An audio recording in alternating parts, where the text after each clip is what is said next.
ನಮಸ್ಕಾರ ಸ್ನೇಹಿತರೆ, ಗೃಹಲಕ್ಷ್ಮಿ ಯೋಜನೆಯ ಅಪ್ಡೇಟ್ಗೆ ನಿಮಗೆ ಸ್ವಾಗತ ಸುಸ್ವಾಗತ. ಸ್ನೇಹಿತರೆ, ಗೃಹಲಕ್ಷ್ಮಿ ಯೋಜನೆಯ 18ನೇ ಕಂತಿನ ಹಣ ಯಾವಾಗ ಬರುತ್ತೆ ಅಂತ ಸಾಕಷ್ಟು ಜನ ಪ್ರಶ್ನೆ ಮಾಡ್ತಿದ್ದೀರಾ. ಈ ವಿಡಿಯೋದಲ್ಲಿ ನಿಮಗೆ ಒಂದು ಪಕ್ಕಾ ಮಾಹಿತಿ ಆದರೆ ತಿಳಿಸ್ಕೊಡ್ತೀನಿ. ಗೃಹಲಕ್ಷ್ಮಿ ಯೋಜನೆಯ 18ನೇ ಕಂತಿನ ಹಣದ ಕುರಿತು ಎಲ್ಲರೂ ವಿಡಿಯೋ ಕೊನೆವರೆಗೂ ನೋಡಿ. ಅದಕ್ಕೆ ಮುಂಚೆ ನೀವು ಯಾರಾದರೂ ಇನ್ನೂ ಚಾನಲನ್ನು ಸಬ್ಸ್ಕ್ರೈಬ್ ಮಾಡ್ಕೊಂಡಿಲ್ಲ ಅಂದರೆ ಈಗಲೇ ಚಾನಲನ್ನು ಪಟ್ ಅಂತ ಸಬ್ಸ್ಕ್ರೈಬ್ ಮಾಡ್ಕೊಳ್ಳಿ. ಮತ್ತು ವಿಡಿಯೋಗೊಂದು ಲೈಕ್ ಆದರೆ ಕೊಡಿ. ನೀವು ಕೂಡ ಸಬ್ಸ್ಕ್ರೈಬ್ ಲೈಕಿಂದ ನಿಮ್ಗೆ ಇದೇ ರೀತಿ ಕಂಟಿನ್ಯೂಸ್ ಅಪ್ಡೇಟ್ಸ್ ಆದ್ರೆ ಸಿಗ್ತಿರುತ್ತೆ. ಈಗಾಗಲೇ ಯಾರು ಸಬ್ಸ್ಕ್ರೈಬ್ ಲೈಕ್ ಮಾಡಿ ವಿಡಿಯೋ ನೋಡ್ತಿದ್ರು ಎಲ್ಲರಿಗೂ ನನ್ನ ಒಂದು ಹೃದಯ ಪೂರ್ವಕ ಧನ್ಯವಾದಗಳು. ನೋಡಿ ಸ್ನೇಹಿತರೆ, ನಾನೀಗ ಡೈರೆಕ್ಟ್ ಟಾಪಿಕ್ಗೆ ಬರ್ತೀನಿ. ಗೃಹಲಕ್ಷ್ಮಿ ಯೋಜನೆಯ 18ನೇ ಕಂತಿನ ಹಣದ ಕುರಿತು ನೀವೆಲ್ಲರೂ ಈಗ ಕಾಮೆಂಟ್ ಮಾಡ್ತಾನೆ ಇದ್ದೀರಾ. ಈಗ ಮೊದಲನೇದಾಗಿ ಗೃಹಲಕ್ಷ್ಮಿ ಯೋಜನೆಯ 15ನೇ ಕಂತವರೆಗೂ ನಿಮ್ಗೆ ಹಣ ಕರೆಕ್ಟಾಗಿ ಬಂದು ಜಮಾ ಆಗಿತ್ತು. ಮತ್ತೆ 16, 17ನೇ ಕಂತಿನ ಹಣ ಕಳೆದ 2-3 ತಿಂಗಳಿಂದ ಹಣನೇ ಜಮಾ ಆಗ್ತಿರ್ಲಿಲ್ಲ. ಅದರಿಂದ ಮಹಿಳೆಯರಂತೂ ಸಾಕಷ್ಟು ತೀವ್ರ ಆಕ್ರೋಶ ಆದ್ರೆ ವ್ಯಕ್ತಪಡಿಸ್ತಿದ್ರು. ಅದ್ರ ಜೊತೆಗೆ ಸರ್ಕಾರಕ್ಕೆ ಇಡೀ ಶಾಪ ಕೂಡ ಆಗ್ತಿದ್ರು. ಆದ್ರೆ ಈಗ ಗೃಹಲಕ್ಷ್ಮಿ ಯೋಜನೆಯ 17ನೇ ಕಂತಿನ ಹಣ ಕೂಡ ನಿಮ್ಗೆ 2 ದಿನದಿಂದನೇ ಜಮೆ ಮಾಡಿದ್ದಾರೆ.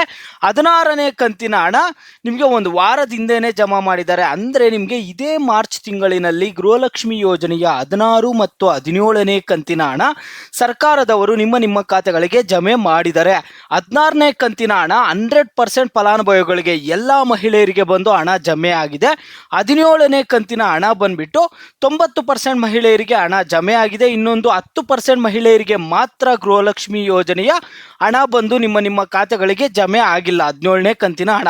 ಇನ್ನು 10% ಯಾರ್ಯಾರು ಪೆಂಡಿಂಗ್ ಇದ್ದೀರಾ ಅಂತ ಅವ್ರಿಗೆ ಈಗ ಬರುವಂತಹ ಸೋಮವಾರ, ಮಂಗಳವಾರ, ಬುಧವಾರ ಈ ಒಂದು 3 ದಿನದ ಒಳಗಡೆ ನಿಮಗೆ ಗೃಹಲಕ್ಷ್ಮಿ ಯೋಜನೆಯ 17ನೇ ಕಂತಿನ ಹಣ ಆದರೆ ನಿಮ್ಮ ಖಾತೆಗಳಿಗೆ ಜಮಾ ಮಾಡ್ತಾರೆ ಸ್ನೇಹಿತರೆ. ಈಗ ಗೃಹಲಕ್ಷ್ಮಿ ಯೋಜನೆಯ 16ನೇ ಕಂತಿನ ಕತೆ ಮುಗೀತು, 17ನೇ ಕಂತಿನ ಕತೆ ಮುಗೀತು.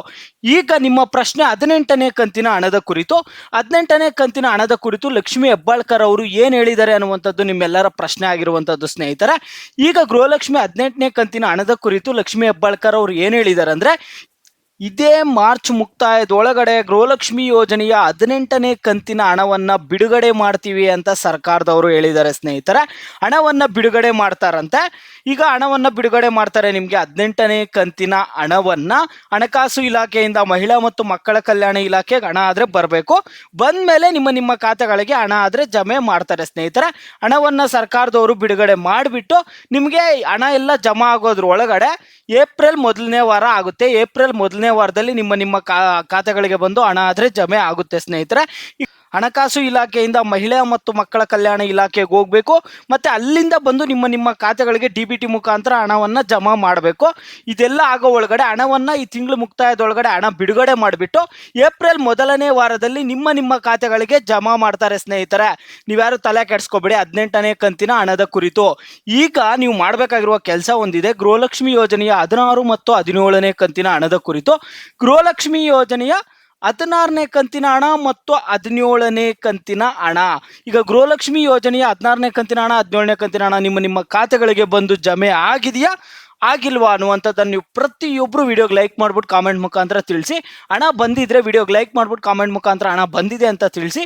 ಹಣ ಬಂದಿಲ್ಲ ಅಂದರೆ ವಿಡಿಯೋಗೆ ಲೈಕ್ ಮಾಡ್ಬಿಟ್ಟು ಕಾಮೆಂಟ್ ಮುಖಾಂತರ ಹಣ ಬಂದಿಲ್ಲ ಅಂತ ತಿಳಿಸಿ.